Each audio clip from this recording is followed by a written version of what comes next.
deja muy contento poder estar participando a la distancia de este debate, de este proceso. Realmente quería hacer ese agradecimiento para nada formal, sino real y sentido. Espero en otra oportunidad estar conociendo las maravillas de la isla, además de estar participando con ustedes. Bueno, para hablar de trabajo social crítico y entrar directamente al tema, es necesario algunas puntualizaciones.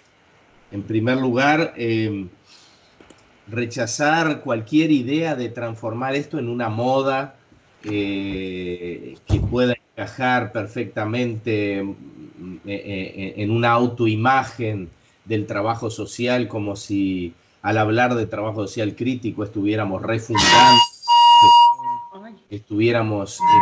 Un momento, Carlos, un segundito, Carlos, un segundito. ¿Sabes qué pasa? ¿Qué crees que se acopla? Lleva el micrófono. No me decía. Lleva el micrófono postal.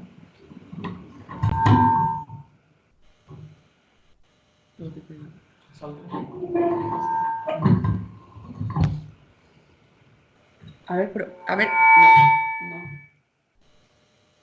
Capaz que el micrófono y los parlantes están muy cerca, ¿no? Creo que es peor. Sí.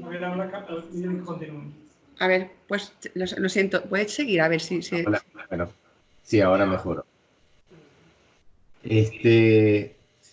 Transformar la idea del trabajo social crítico en una moda sería un gran error del cual nuestra profesión ya ha incursionado en diversas oportunidades. Hemos hablado de trabajo social revolucionario, hemos hablado de trabajo social transformador, hemos hablado de un trabajo social alternativo, como si la redenominación de nuestra profesión pudiera crear cambios sustantivos en la práctica profesional. Bajen un poco la cámara, que estoy viendo el techo y no a las personas. Ahí está. Bueno, buenos días. Buenas tardes ya para ustedes. Precisaríamos, por lo tanto, en primer lugar, dimensionar a qué nos referimos cuando hablamos de crítico. Y es que la palabra crítica envuelve muchísimas alternativas. Tenemos la crítica como el rechazo, la idea de una persona ser considerada como crítica porque rechaza cualquier pensamiento, cualquier propuesta diferente a la propia.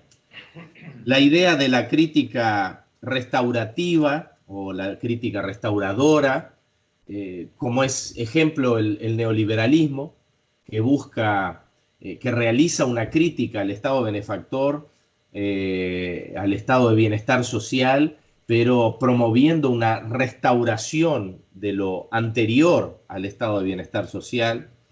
Hay también una idea de crítica moralista, aquella crítica que se sustenta en la moral, en la idea de un juicio moral, de un juicio de valor. Una vecina que es crítica de su otra vecina por sus comportamientos supuestamente promiscuos. Hay ahí una crítica, pero una crítica claramente moralista. Hay también un tipo de crítica doctrinaria, del cual no exclusivamente, pero como ejemplo podemos tener la crítica de determinados grupos o instituciones religiosas, a partir de una doctrina determinada, de una doctrina de pensamiento determinado. Todo lo que es ajeno a esa doctrina es sujeto a la crítica. Esto también envuelve un tipo de crítica. Podemos hablar también de una crítica romántica o una crítica ingenua. La crítica romántica o ingenua es aquella que, por ejemplo, hace una crítica a la sociedad porque hay mucha pobreza, porque hay mucha desigualdad, pero no tiene los fundamentos de esa pobreza ni de esa desigualdad. Se trata de una crítica absolutamente romántica, de una crítica ingenua, de una crítica que no tiene el recurso del análisis de los fundamentos de esa desigualdad.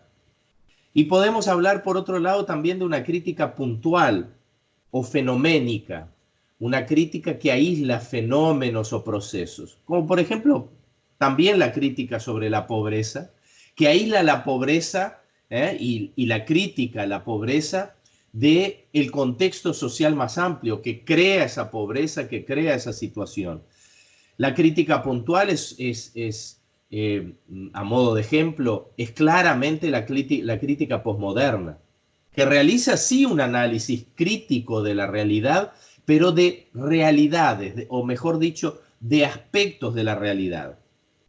Entonces, podemos decir que el término crítica o crítico se aplica a diversos usos, a diversos tipos de comprensión.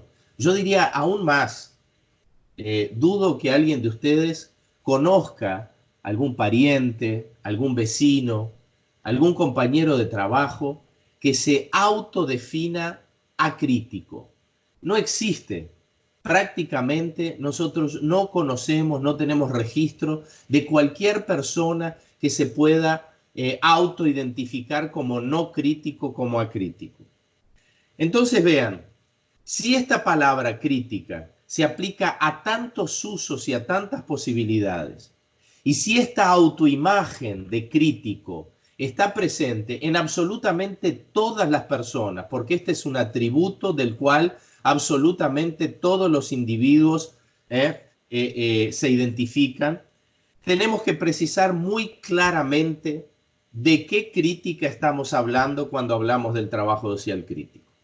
Porque si no, estamos haciendo referencia a un adjetivo, el trabajo social crítico, que va a ser por cada uno interpretado de cualquier manera. Estaríamos, por lo tanto, adjetivando al trabajo social con la palabra crítica, con algo que cada uno va a interpretar a su manera y de manera diferente. Por lo tanto, no estaríamos hablando de una misma cosa. Así, para hablar de trabajo social crítico es absolutamente necesario decir de qué crítica estamos hablando. Y aquí vamos a centrarnos en la llamada crítica radical. Marx va a definir la crítica radical, y acá es preciso, disculpen la redundancia, precisar el término radical. Radical muchas veces es interpretado como algo extremista. Fulano es muy radical, como si fuera extremista. Radical, la crítica radical no remite a ser extremista, a estar en uno de los extremos de la polaridad, sino radical se remite a exactamente lo que dice la palabra, a conseguir llegar a la raíz de los fenómenos. La crítica radical es aquella crítica que consigue apropiarse de la raíz de los fenómenos, de los fundamentos de los fenómenos, de los fundamentos, de la causa de la realidad, no apenas de sus manifestaciones, no apenas en el plano que es visible a simple vista o con la mera experimentación, sino la crítica que consigue captar y apropiarse de las causas, de los fundamentos, de la raíz de los fenómenos. Por tanto, Marx va a decir que el arma de la crítica no puede sustituir la crítica de las armas. Sin embargo, el poder material tiene que ser derrumbado por el poder material.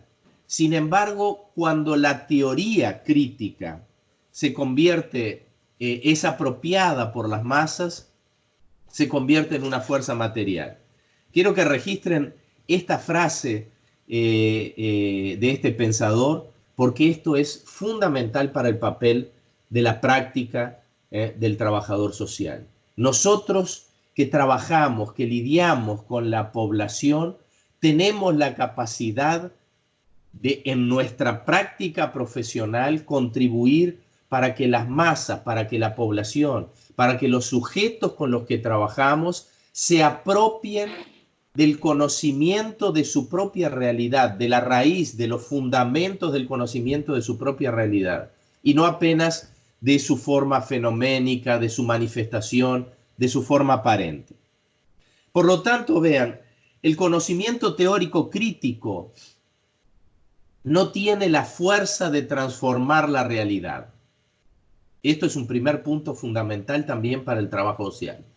Hablar de una teoría crítica en el trabajo social crítico no significa pensar que nuestra práctica sea transformadora, sea revolucionaria. Estoy hablando de transformadora en el sentido de transformar las relaciones sociales, de transformar los fundamentos de nuestra sociedad.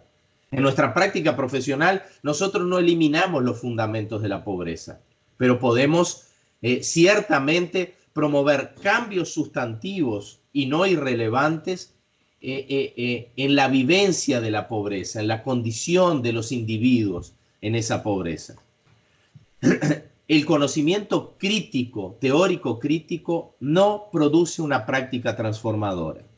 Sin embargo, cuando este conocimiento crítico es apropiado por las masas, por la población, ahí sí este conocimiento crítico se transforma en una herramienta con potencial transformador.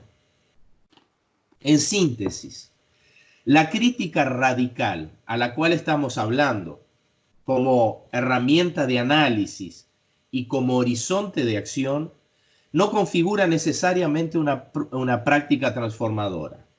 La crítica radical tampoco significa el rechazo, sea a la realidad. ¿Cuántas veces nosotros oímos a alguien rechazar algo de la realidad porque no está de acuerdo con lo que queremos, con lo que pensamos, con nuestra idea de deber ser? No, esto no puede ser así. Todo bien. Puede no tener que ser así, pero la realidad es que es así. La crítica radical, el conocimiento crítico radical, no parte de la idea, no parte del deber ser, no tiene como punto de partida una imagen, una fantasía, una idealización de la realidad, sino que tiene como punto de partida la realidad concreta, sea que nos guste o que no nos guste. La crítica radical se funda en la razón, en el pensamiento racional, en la capacidad reflexiva del conocimiento crítico. El conocimiento crítico, por otro lado, debe ser alimentado por la indignación. El motor del conocimiento crítico es la indignación. Vean bien algo que estamos perdiendo de vista, que la academia está dejando de lado, que en nuestro cotidiano estamos dejando de lado. Ya no nos indignamos con la desigualdad.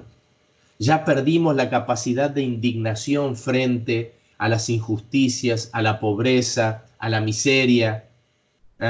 Nos acostumbramos a ellas y naturalizamos estos fenómenos. El conocimiento crítico exige, primero, partir de la realidad. Segundo, un conocimiento racional de la realidad. Pero tercero, tiene como motor la indignación. Con estos aspectos de qué crítica estamos hablando cuando hablamos del trabajo social crítico, podemos entonces, deslindando cualquier otra concepción de qué es lo crítico, no nos estamos refiriendo a la crítica como rechazo, no nos estamos refiriendo a la crítica moralista, a la crítica puntual, a la crítica doctrinaria. Nos estamos refiriendo a la crítica radical, que muy brevemente he descrito anteriormente. Con esta crítica, la crítica radical, ¿en qué consiste el trabajo social crítico? Primeramente debemos decir en qué no consiste, qué no es el trabajo social crítico, en qué no debemos confundir al trabajo social crítico.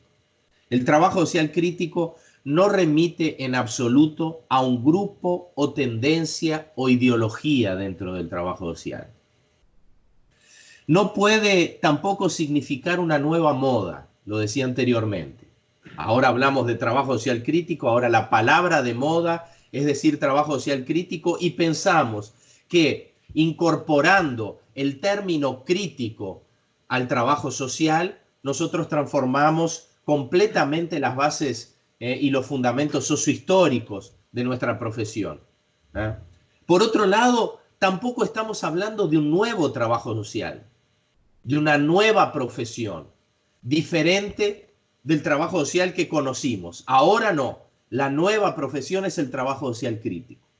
No estamos refundando la profesión de trabajo social al hablar de trabajo social crítico. No equivale hablar de trabajo social crítico, no equivale a calificarlo de revolucionario, de transformador, de popular, de alternativo. El trabajo social crítico, que no remite a nada de esto que dije anteriormente, remite básicamente a tres aspectos. Una capacidad, una postura y una perspectiva. En primer lugar, una capacidad crítica teórico-metodológica, una capacidad de análisis crítico de la realidad social, de análisis de los fenómenos sociales a partir de su raíz, de sus causas, de sus fundamentos, de su articulación con la totalidad social. Una capacidad. En segundo lugar, una postura crítica. Si la capacidad crítica es teórico-metodológica, la postura crítica es ético-política. O sea, una postura, un posicionamiento frente a la realidad. Claro que nuestro posicionamiento no necesariamente va a transformar, y en general no lo hace la realidad. Estamos trabajando en una institución que focaliza las políticas sociales y nosotros defendemos la universalización de las políticas sociales. Nuestra defensa, nuestro posicionamiento no va a ser con que la institución cambie su perfil, porque este perfil institucional de focalización de las políticas sociales es doctrinario, viene de instituciones más amplias, viene de la perspectiva de gobierno, viene de la hegemonía neoliberal. Y no basta nuestra postura profesional para transformar eso. Pero es fundamental nuestro posicionamiento ético, político frente a esa realidad. El trabajo social crítico, entonces, en segundo lugar, remite a una postura ético-política frente a esa realidad, que obviamente se sustenta a partir de los valores que defendemos y de esa capacidad teórica de análisis crítico de la realidad. Y finalmente, en tercer lugar, el trabajo social crítico remite a una perspectiva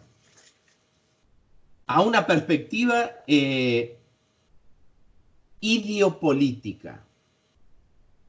La capacidad crítica es teórico-metodológica, la postura crítica, el posicionamiento crítico es ético-político, pero hay también una perspectiva ideopolítica, una perspectiva de mediano y largo alcance, que nosotros no realizaremos en nuestra práctica profesional, pero que tenemos como horizonte político. Por ejemplo, muy claramente, para seguir en el mismo ejemplo de la pobreza, si estamos trabajando con la pobreza en nuestra práctica profesional, nosotros no alteramos los fundamentos, las bases, las causas de la pobreza en una sociedad capitalista estructuralmente desigual. Pero tenemos como horizonte ideopolítico, como perspectiva crítica, la superación de una sociedad que es estructuralmente desigual y que genera pobreza por un lado en el mismo grado que genera concentración y acumulación de riqueza por otro lado. Entonces, en tercer lugar, la perspectiva crítica remite a un horizonte de largo alcance que no va a ser el resultado de la práctica profesional, pero que pone nuestra práctica profesional, nuestros objetivos, que pasibles de alcanzar en nuestra práctica profesional, lo pone en un horizonte de más largo alcance. Hablamos, por lo tanto, repito, de una capacidad teórico-metodológica, de una postura ético-política, de un posicionamiento ético-político y de una perspectiva ideopolítica. ¿Podemos hablar de una práctica profesional crítica? Efectivamente, por lo que dijimos hasta ahora, cuando hablamos de trabajo social crítico, por todos los ejemplos que mencionamos hasta ahora, estamos hablando de una teoría crítica, de una capacidad de análisis crítico de la realidad, y estamos hablando de una orientación y de un posicionamiento ético-político crítico. Pero ¿podemos hablar de una práctica crítica? Yo diría que la respuesta es claramente sí. Debemos y podemos hablar de una práctica profesional crítica. Pero hay que ver el alcance y los límites de hablar de una práctica profesional crítica. En primer lugar, no podemos confundir práctica profesional crítica con una práctica transformadora o revolucionaria. ¿Por qué insisto en esto? Porque es muy común, es un vicio que Marilda Yamamoto llamaría un claro mesianismo o voluntarismo presente muchas veces en nuestra profesión y en nuestros profesionales, de inmediatamente hacer el salto al vacío, hablar de una práctica profesional crítica y entenderla como una práctica profesional transformadora, revolucionaria. Como pensar que si nosotros tenemos un análisis crítico de la realidad y un posicionamiento crítico frente a esa realidad y un horizonte ético-político crítico en esa realidad, entonces nuestra práctica va a ser transformadora. El ejemplo, para seguir en el mismo caso, sería pensar que de nuestra práctica profesional, si todos estos elementos ocurren, si somos y hablamos de una práctica, de un trabajo social crítico, podríamos transformar y eliminar la pobreza, lo que sabemos que no es así. Entonces, no confundir práctica profesional crítica con práctica profesional transformadora. Pero tampoco debemos entender que una práctica profesional crítica es exactamente igual a una práctica profesional carente, por lo menos en este sentido, de la crítica radical. Veamos entonces en qué aspectos, en mis últimos 7 minutos, en qué aspectos podemos tratar de una práctica profesional crítica. En primer lugar, se trata de una práctica profesional que se funda en el conocimiento crítico de la realidad. Y esto no es poco. Cuando hablo de conocimiento crítico, ya lo dije, repito, estamos hablando del conocimiento de los fundamentos de la realidad. Yo no solo sé cómo la pobreza se manifiesta, yo no solo sé qué es lo que aqueja a la población que vive en situación de pobreza. Yo conozco las causas de la pobreza, las causas estructurales y las causas circunstanciales. La práctica profesional crítica, en primer lugar, se sustenta y se funda en un conocimiento crítico de la realidad.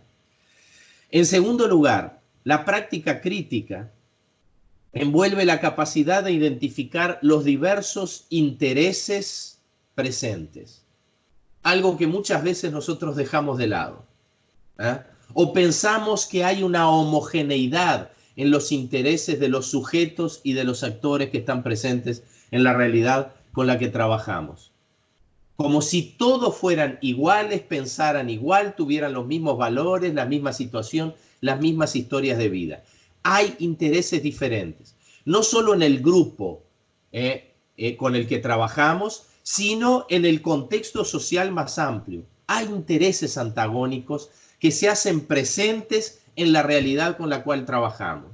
Una práctica crítica exige identificar y tornar explícito los diferentes intereses con los que están presentes en la realidad que estamos trabajando.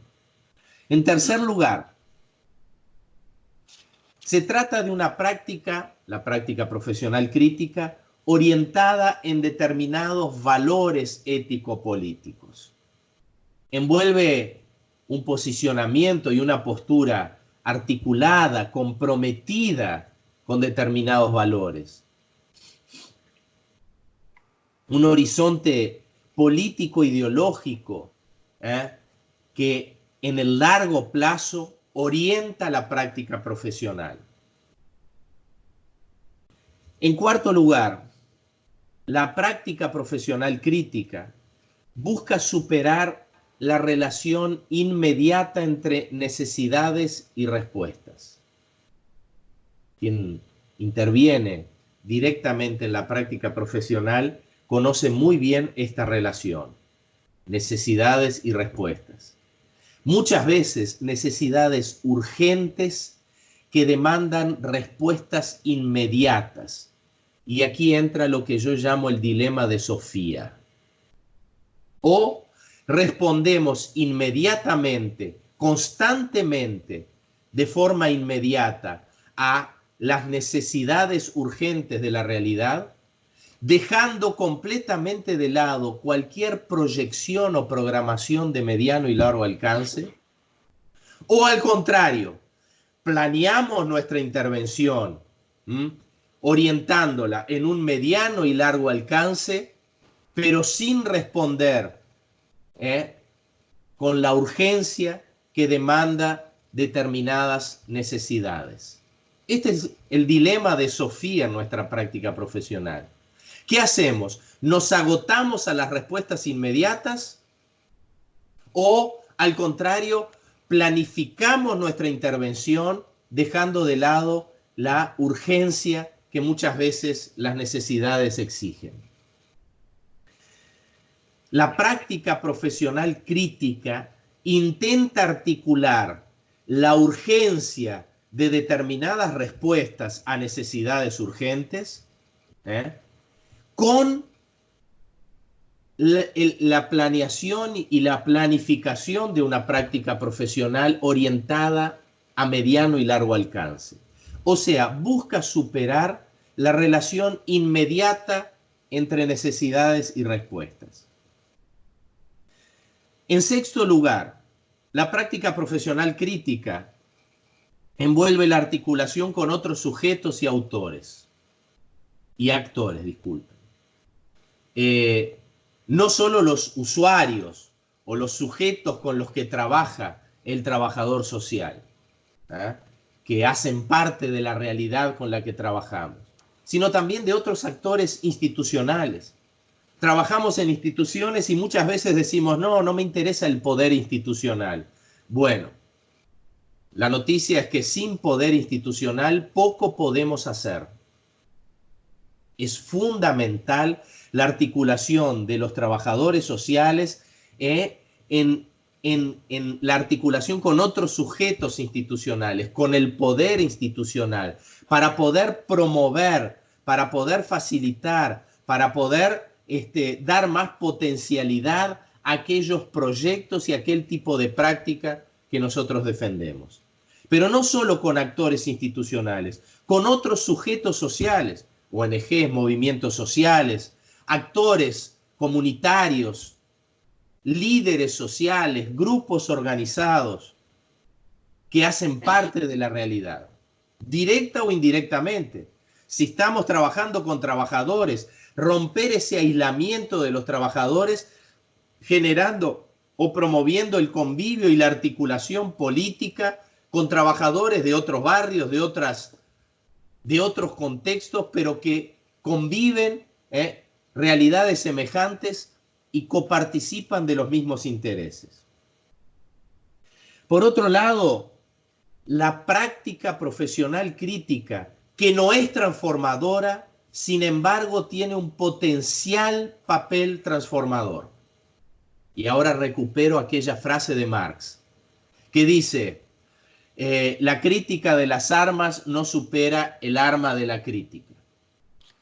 Sin embargo, el poder material, decía Marx, no puede ser eliminado sino a partir del poder material. O sea, lo que él está diciendo es que la teoría no es suficiente para eliminar el poder material, para transformar la realidad.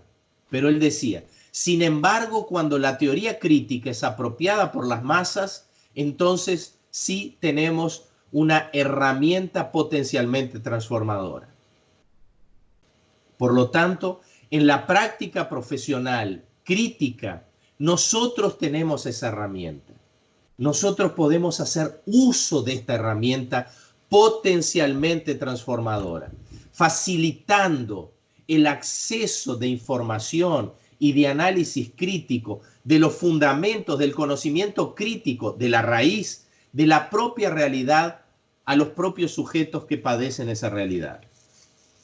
Y finalmente, y con esto termino esta media hora de intervención, la práctica profesional crítica tiene que tener la capacidad de comprender los límites y potencialidades de nuestra práctica profesional. Muchas veces solo miramos nuestra práctica profesional pensando en los límites. No, ya está todo definido. Trabajamos en una institución, sea empresarial, sea estatal, sea una ONG. Trabajamos en una institución que es muy rígida, que tiene ya la política claramente definida. Trabajamos en una sociedad que está estructurada, cuyo neoliberalismo es absolutamente hegemónico. Nada podemos hacer frente a esa realidad. Vemos apenas los límites reales, pero apenas vemos los límites de nuestra práctica profesional. Y caemos en una postura de resignación. Marilda Yamamoto llama a esto a la visión fatalista de la profesión. O a veces, al contrario, ignoramos los límites de la práctica profesional y apenas pensamos en sus potencialidades. Sí, si nosotros somos críticos, si tenemos conciencia de lo que queremos, si tenemos un análisis crítico y conseguimos comprender los fundamentos de la realidad, nosotros podemos transformar la realidad. ¿Y cuántas veces nos agarramos en ese discurso? Acá absolutizamos la potencialidad de la práctica profesional y dejamos completamente de lado los límites. Esto es lo que Marilda Yamamoto llama de una visión mesiánica o voluntarista. La práctica profesional crítica del trabajador social tiene que tener la capacidad de conseguir ver y articular límites y potencialidades del trabajo social, evitando cualquier visión tanto mesiánica por un lado, cuanto fatalista por otro lado. Y quiero terminar, si me permiten, 5 minutos apenas para mencionar algunos aspectos que son necesarios para un trabajo social crítico. Apenas los voy a mencionar y si quieren después se puede profundizar en el debate. En primer lugar, es absolutamente imprescindible romper cualquier perspectiva de la realidad segmentadora, o sea, segmentadora de la realidad. Debemos eliminar cualquier visión segmentada de la realidad, sea ella claramente positivista, por un lado, sea ella claramente posmoderna, por otro lado. Son visiones parcializadas de la realidad. Debemos tener una visión de totalidad, comprender cómo el fenómeno específico se articula y es de alguna manera causado o una consecuencia de esa realidad más amplia. En segundo lugar, debemos superar la exigencia de identificar la articulación inmediata entre teoría y práctica. Muchas veces decimos que la teoría debe ser coherente con la práctica. Entonces yo defiendo una política social universal, pero voy a trabajar en la municipalidad, en alguna determinada municipalidad con una visión hegemónica neoliberal de política social focalizada, y mi práctica profesional, por más que yo tenga una visión teórica que defienda teóricamente la política social universal, en la práctica yo no voy a poder realizar esto porque trabajo en una institución que focaliza la política social. Lo que nosotros hacemos al exigir una articulación inmediata entre teoría y práctica es desconocer que la teoría, el análisis teórico, tiene determinadas condicionalidades completamente diferentes de la práctica, sea ella política o profesional. No basta conocer la realidad para, en la práctica, poder transformarla. La práctica exige de alianzas, de correlaciones de fuerza, de proyectos hegemónicos y contrahegemónicos, etcétera, etcétera.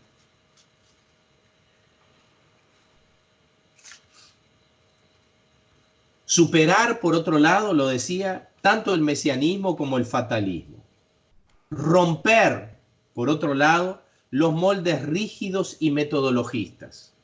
Esto daría para mucho más, pero ir a una realidad, a enfrentarla con un modelo de intervención preconcebido, es dejar la realidad en segundo plano y poner en primer plano el método que nosotros queremos implementar. En realidad, lo que el trabajador social realiza no es la aplicación de un método preconcebido, sino estrategias de intervención que deben estar adecuados a diversos aspectos, a la realidad en sí, a las condiciones de la realidad, a la correlación de fuerzas, a las situaciones emergenciales, a los proyectos profesionales, a los valores que están en juego, a la institución, a la oportunidad, etcétera, etcétera. Son no métodos de intervención los que aplicamos, sino estrategias de intervención. Superar, y este es el penúltimo aspecto, la idea de que el horizonte de comprensión teórica de la realidad determina, el horizonte de intervención de la realidad debe determinar el horizonte de comprensión.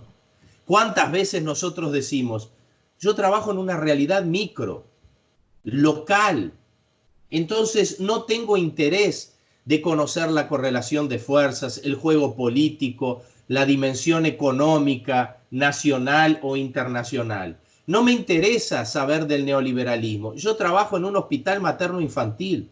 ¿Qué me importa las políticas contra los derechos laborales, etcétera? Yo trabajo con una población desempleada.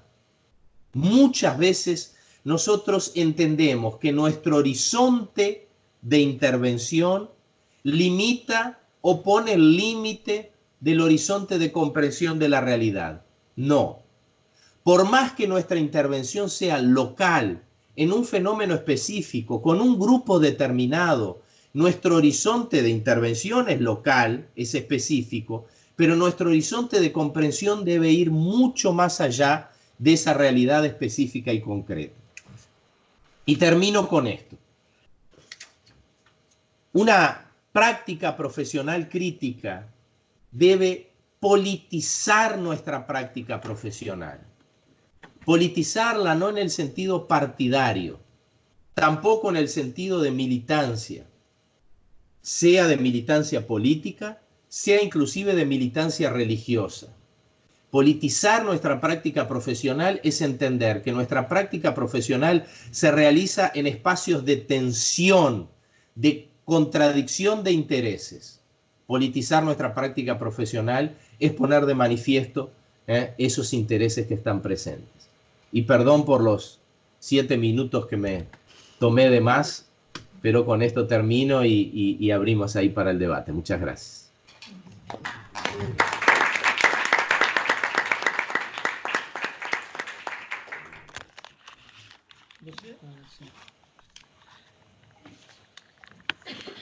Carlos, muchas gracias. Muito obrigada. yo creo que tus aportaciones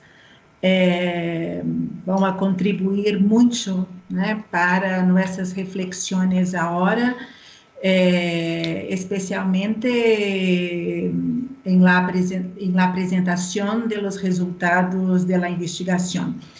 E agora nós passamos, né, para as pessoas que estão aqui, né, que puedan fazer perguntas. Então, vamos tentar fazer um conjunto de hasta 5 perguntas. ¿Podemos combinar? ¿Se pode? Sí, vamos a ver. Sí, y como nós decimos em Brasil, vamos bater né, uma bola aqui, sim? Então, né, podemos começar alguma pergunta? E pido para a pessoa identificar nome, né, onde Si quieres explicar trabajas. dónde trabaja, alguna cosa así. Ella no sé.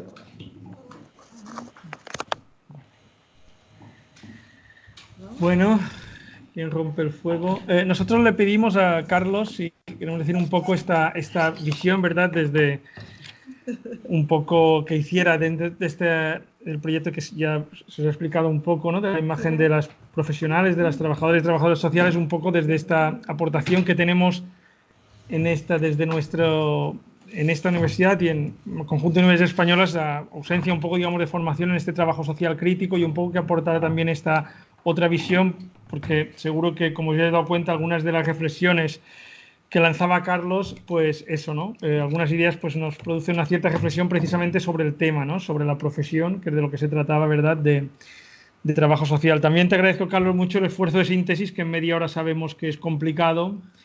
Y aprovecho para reiterar, Carlos, también que, bueno, me escuchas pero no me ves, pero que vamos a socializar la publicación que nos enviaste, también para los que han asistido, otras personas que no han podido asistir, y que puedan tener interés en profundizar lo que Carlos ha tenido que sintetizar en tan poco tiempo. En la publicación si está pues algunas ideas más desarrolladas, con más profundidad, ¿verdad? Y ya con eso damos paso a intervenciones que quiera ver, alguna pregunta, alguna cosa que queráis que Carlos amplíe un poco, profundice, alguna discrepancia, cabe todo. ¿Quién rompe el fuego?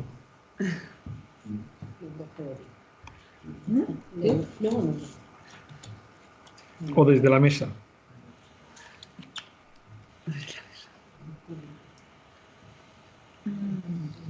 Eu vou. Sí. Carlos, eu vou começar e pedir se puedes explicar um pouquinho o conceito, a compreensão que nós temos sobre a autoimagem e a imagem socialmente construída da profissão. ¿Escucha? Sí, sí.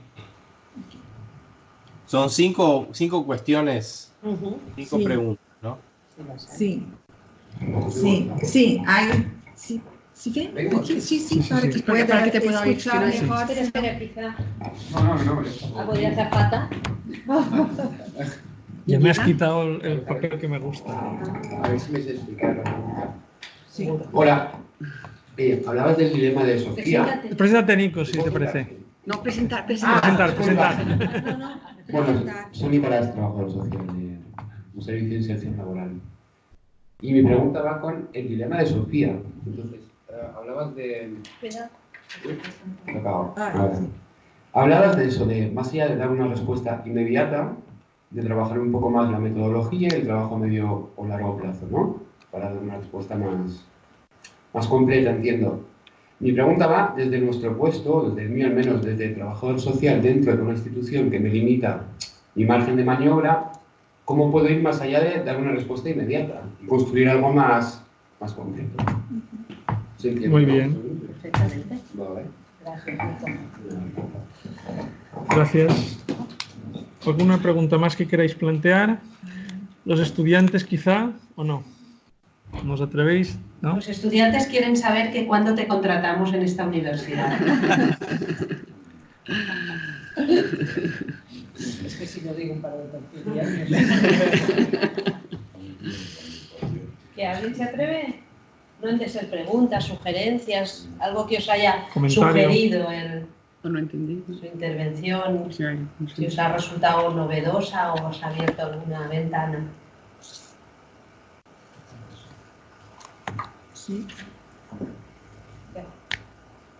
Hacemos. Sí, Sí, yo me rueda gustaría con plantear estas una dos, cosa, solo mientras pedir se si no va hay nadie más. Solo cortando para- No. ¿Alguien quería? Sí, sí, ¿tú quieres? ¿Quién? ¿Tú? Ah. ¿Tú? No.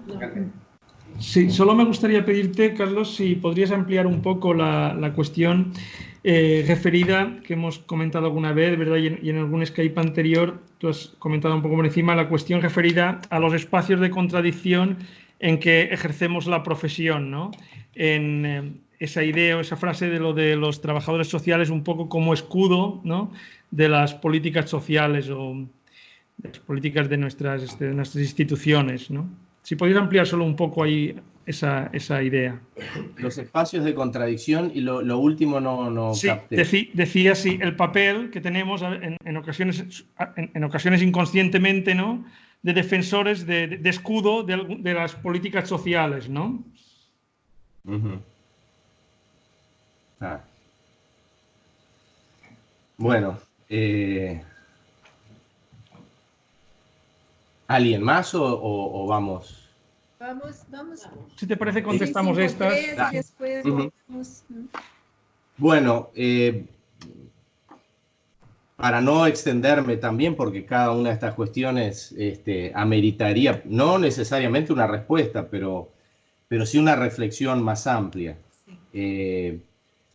Sobre la imagen y autoimagen construidas del trabajo social, es muy, desde una perspectiva crítica, y en este sentido de crítica radical, es muy importante esta cuestión en el trabajo social porque nosotros muchas veces tendemos a identificar imagen con realidad. ¿Cuántas veces nosotros, para entender una realidad, para conocer una realidad, hacemos entrevistas a personas? Y el resultado de esas entrevistas lo entendemos como expresión de la realidad. Pasamos a conocer la realidad a partir de las entrevistas, o sea, a partir de la visión que las personas tienen de la realidad. Esto significa confundir imagen o autoimagen con realidad. Imagen es exactamente eso. Es una imagen que puede estar más próxima o más distante de la realidad, pero es una imagen. Una imagen puede estar próxima de la realidad, o sea, la imagen que una persona tiene de la realidad, de su realidad, puede estar muy próxima si esa imagen se funda en un conocimiento crítico, en una reflexión, en una capacidad de análisis sólida de la realidad, entiende su realidad inmediata como articulada y expresión de una realidad más amplia que también conoce, etc. O al contrario, una imagen sobre la realidad puede estar más distante de ella si ésta se sustenta en visiones morales, místicas, en explicaciones mágicas, en aislamiento del fenómeno de la totalidad social, en juicios de valores a partir de sus meras vivencias, etcétera, etcétera.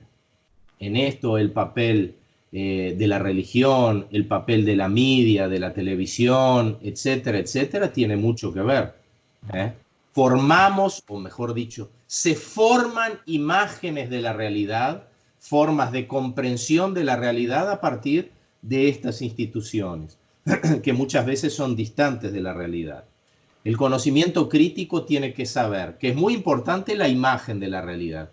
¿Qué es lo que piensa el individuo sobre la realidad? ¿Qué imagen construye el individuo sobre su realidad? ¿Qué visiones, qué sentimientos tiene el individuo sobre la realidad? Pero saber que esto es una imagen y que otra cosa es la realidad. El trabajador social crítico no puede confundir imagen con realidad. Tiene que investigar la imagen socialmente construida de una determinada realidad, pero tiene que investigar también la realidad con sus instrumentos de investigación, de llegar a la raíz de los fenómenos, no a la visión o a la imagen o a la vivencia de esos fenómenos. La vivencia de los fenómenos por un lado, pero los fenómenos también en su materialidad por otro lado. Si hablamos del trabajo social, esto no es diferente.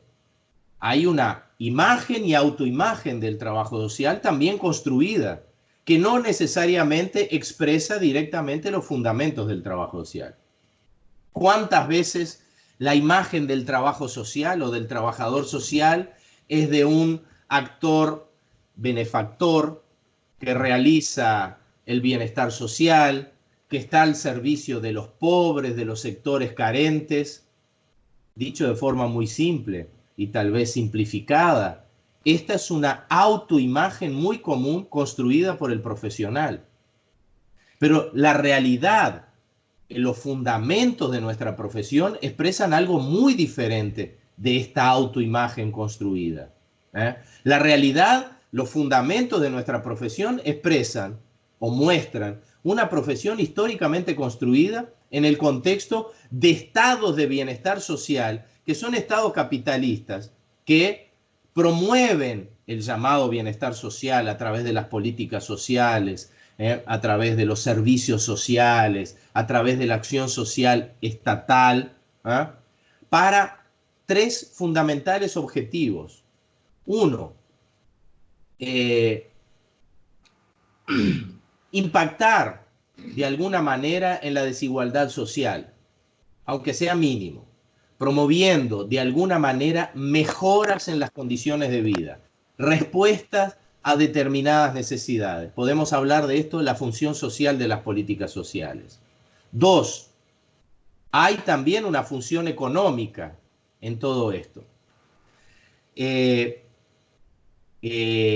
Producir masivamente fuerza de trabajo, constituir, crear fuerza de trabajo masivamente, particularmente la política social de salud, la política social de educación, o sea, los servicios públicos de salud y de educación son una forma de fomentar, de crear masivamente fuerza de trabajo, y esto es muy bueno para el capital. También con las políticas sociales se reduce el costo de reproducción de la fuerza de trabajo para el capital. ¿Por qué? Porque ahora la fuerza de trabajo no se reproduce apenas con su salario, se reproduce también con los servicios que presta el Estado. Yo tengo acceso a salud pública, tengo algunos bienes subvencionados por el Estado, etcétera, etcétera. Entonces, el capital reduce su compromiso y su exigencia en la reproducción de la fuerza de trabajo, que ahora es asumida parcialmente por el Estado. Y tiene también una función económica de crear mercado de consumo. La política social crea mercado de consumo. O sea, dota a la población de recursos y capacidad de consumo. Lo que esto es muy bueno para la población, sí, por un lado, pero es fundamental para el capital que quiere ampliar sus ventas y por lo tanto realizar la plusvalía, la ganancia, el lucro deseado. Y hay también una función política: reducir el conflicto, apaciguar a los sectores subalternos, explotados, subalternizados, etcétera.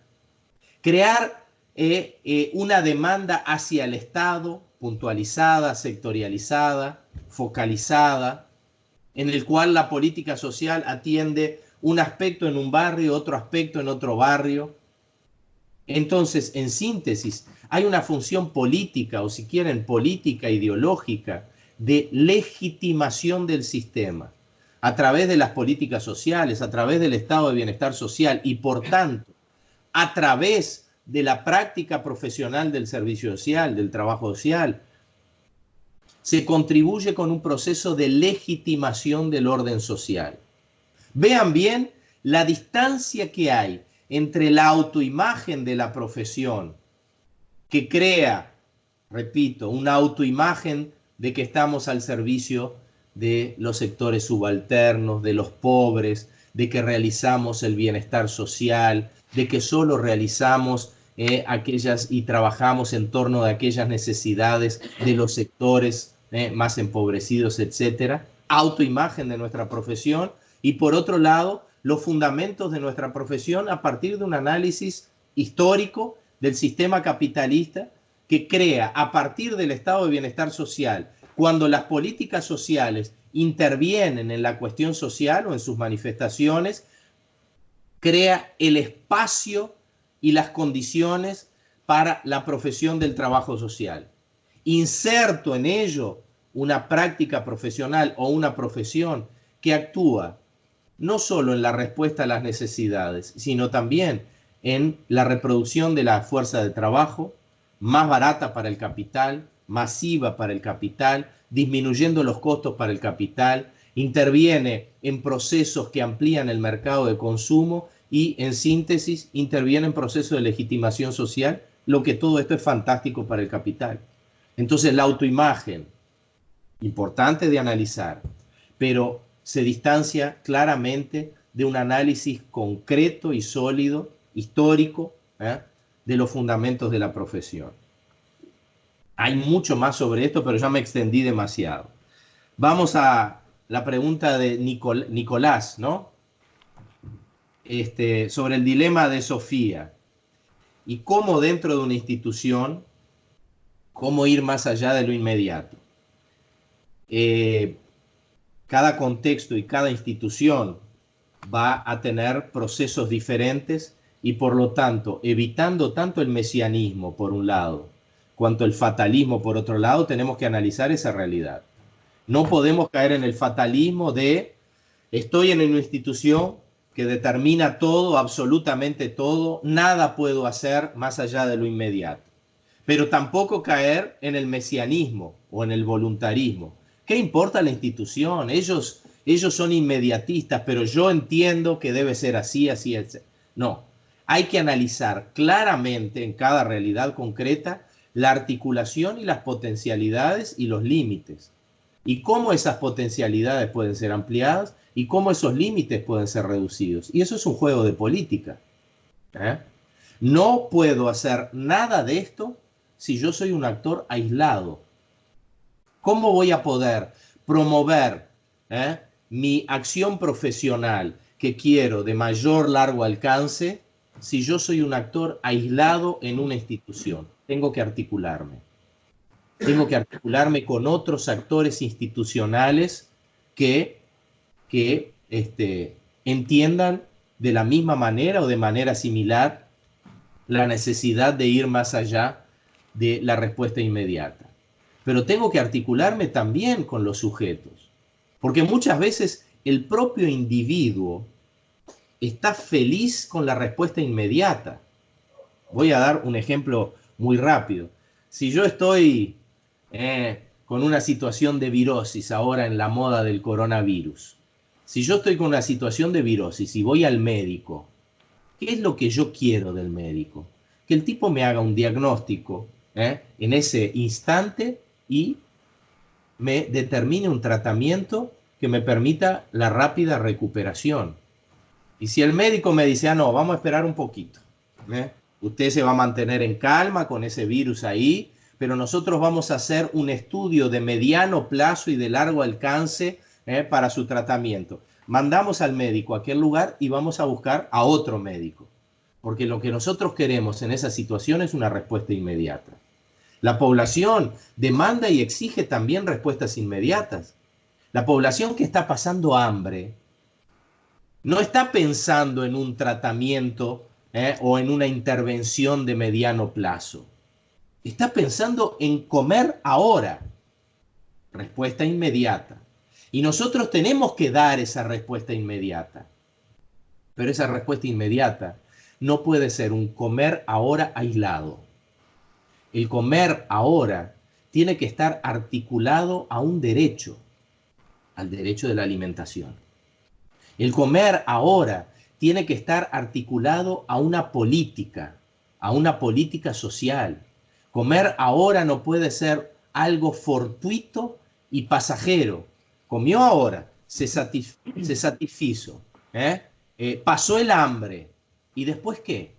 No, el comer ahora, el plato de comida, la respuesta inmediata tiene que estar articulada a un derecho y a una política. Es esta política la que va a dar el mediano y el largo alcance. Ahora, claro, si esta política no existe en la institución, tenemos que luchar por ella. Y repito, un individuo aislado no crea política. La articulación, esta es una palabra que en nuestra profesión muchas veces aparece como palabrota, política. ¿Cuántas veces poder? ¿Cuántas veces nosotros rechazamos eso? No, yo no quiero poder, yo no tengo expectativas de poder, sin expectativas de poder, sin querer poder. No es que yo quiera ocupar cargos, pero sin expectativas de poder, yo no voy a poder llevar adelante mi estrategia. Entonces, la articulación con actores institucionales para ampliar el poder institucional de ese tipo de perspectiva, de ese tipo de política es fundamental. La articulación con el usuario que tiene hambre, que quiere el plato de comida ahora, pero que pase a entender que el plato de comida ahora satisface el hambre momentánea, pero no resuelve el problema de su alimentación y que por lo tanto el que demanda la respuesta inmediata, la comida ahora, el plato de comida ahora, él también tiene que pasar a demandar una política de alimentación a esa institución. Eso es juego político. Es fundamental que en nuestra práctica profesional nosotros incorporemos el juego político. Si apenas damos el plato de comida, nosotros no vamos a poder garantizar la política alimentaria o la política de alimentación. Entonces, claro que lo que estoy diciendo no es ninguna receta, muy por el contrario, todo esto debe adecuarse a las situaciones de cada contexto institucional, social, etc. Sobre los espacios de contradicción que colocaba Miguel para ampliar eso y el papel del trabajador social en defensores de la política social. Comúnmente, y esto envuelve lo que Virginia al inicio colocaba de la imagen y autoimagen, una autoimagen del trabajador social. La idea de que nosotros, individualmente, como profesionales, o inclusive interpretando la acción institucional en la cual nosotros estamos envueltos, es o determina o caracteriza una práctica exclusivamente al servicio de la población usuaria. Nosotros creamos esa autoimagen. Lo que hacemos solo sirve positivamente a los usuarios o a la población objeto. Objeto en el sentido de blanco, de población con la que trabajamos.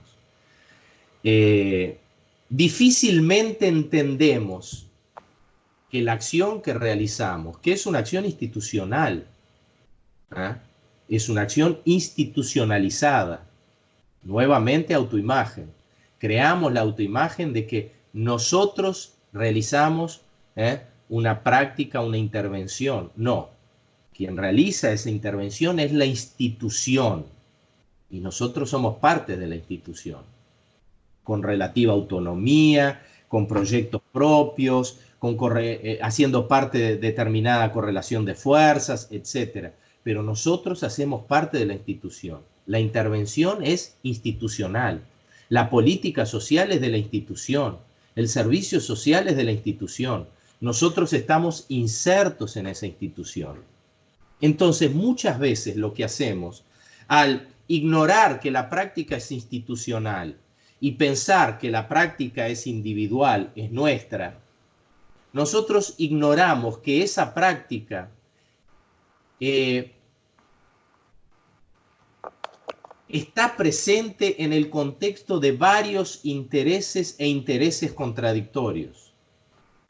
Apenas imaginamos, autoimagen, de que nuestra práctica apenas sirve a los sectores subalternos, porque no entendemos a nuestra práctica como institucional, o porque no entendemos a nuestra institución como una institución articulada con valores, con proyectos societarios, con proyectos hegemónicos, etc.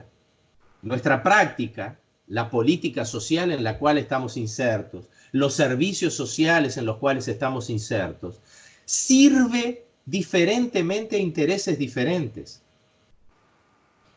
Por ejemplo, un plato de comida sirve de forma inmediata al individuo que tiene hambre, pero tiene otra utilidad social. Tiene la utilidad de la disminución de la conflictividad social. Tiene la utilidad de la legitimación social, cosas que apenas las menciono, pero que sería necesario ampliar un poco más para caracterizar qué me estoy refiriendo. Pero tienen otras utilidades.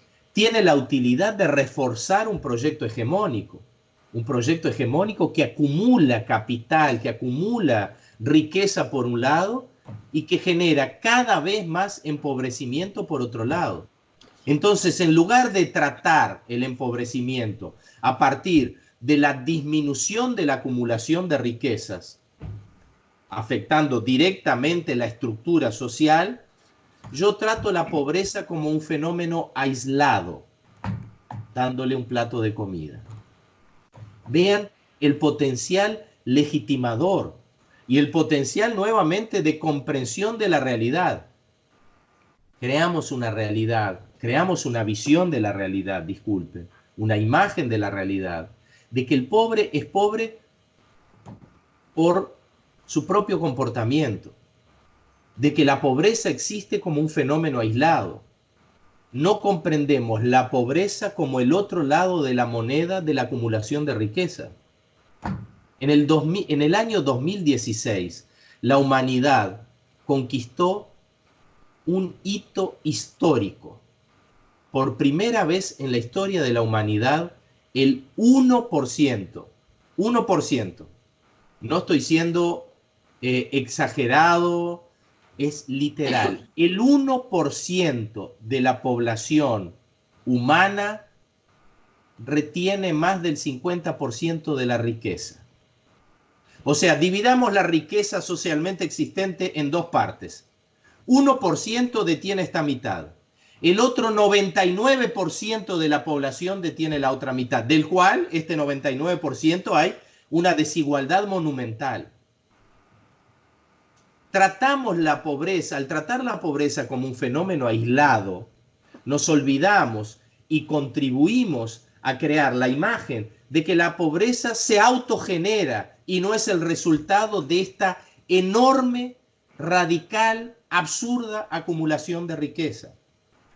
Entonces, no quiere decir que nuestra práctica profesional vaya a alterar la correlación de fuerzas o vaya a alterar los fundamentos de la pobreza. Pero es fundamental, recuerden, trabajo social crítico remite a una capacidad de comprensión de la realidad, a un posicionamiento ético-político sobre esa realidad y a una perspectiva ideopolítica de superación de esa realidad. Entonces, en primer lugar, sobre las contradicciones que genera la pobreza, tener la capacidad de comprensión, de conocimiento teórico crítico de la realidad, de que el fundamento de la pobreza no está en el comportamiento individual de los sujetos pobres, sino está en una estructura que genera una acumulación de riquezas sin precedentes. Segundo, un posicionamiento frente a eso. Por más que en mi práctica profesional yo no consiga revertir eso, pero yo me posiciono contrariamente, críticamente a eso. Y mi práctica profesional, que es institucionalizada, entonces va a tener potencialidades y límites. Mi práctica profesional no va a alterar esos fundamentos, pero yo voy a tener una perspectiva. Si quiero superar la pobreza, a largo plazo tenemos que superar esta estructura que genera, que es la causante de la acumulación de riqueza exagerada y por lo tanto el empobrecimiento cada vez mayor por otro lado. Entendiendo que las políticas sociales son instrumentos institucionales y por lo tanto sirven también a esos intereses hegemónicos. Ok, Carlos. Nosotros, agradezco. Nanda, ¿quer despedir? Porque Nanda necesita salir. Es que tengo que coger un avión. Sí. Y no espera. No espera el Gracias, avión, no espera, no. Chao, Nanda. Muchas gracias. Se nos ha quedado muy corto Sí, tranquila. la sesión. Chao, Nanda. Habrá otras oportunidades. Seguro que sim, sim, sim, Carlos. Muchas gracias. Nosotros, devido à hora, né, não vamos abrir para novas perguntas, sim? Desde já, né, agradeço, né, em nome de todo o equipo. E em uma próxima, né, oportunidade, momento, vamos fazer, né, novas conferências e, claro, melhor em presença, né, física e não por Skype. E alguma outra coisa, os companheiros, não? Nada, despedirnos, Carlos, solo y esperar que la próxima vez sea en persona y que nos veamos por aquí pronto. ¿Vale? Sí, yo quería agradecerles nuevamente a Miguel, a Virginia, a Nanda, a todo el equipo, la invitación que me deja muy feliz, muy honrado. Es una oportunidad de poder participar en los procesos de ustedes. Me quedo muy feliz. Teníamos la perspectiva de que mi hijo se pudiera levantar en cualquier momento y aparecer por acá. Se ve que anoche lo cansé bastante para que durmiera largo. Estaba todo muy bien planificado por tu parte, entonces. Carlos, uma outra... algumas pessoas, né, me han pedido tu correio, eu posso, né, Claro. compartilhar, não? Sí, sí. Perfecto, sí. Okay. Gracias, Carlos. Gracias por las reflexiones. No es una cuestión formal. Me gusta mucho escuchar estas reflexiones y tu capacidad de síntesis. ¿Cuánto me queda por aprender de todo eso y de la capacidad de síntesis también? Gracias, muchas gracias, Carlos. Un abrazo y te esperamos pronto por aquí. Y a disposición en cualquier otro momento. Un abrazo. Chao. Chao, chao. Bueno.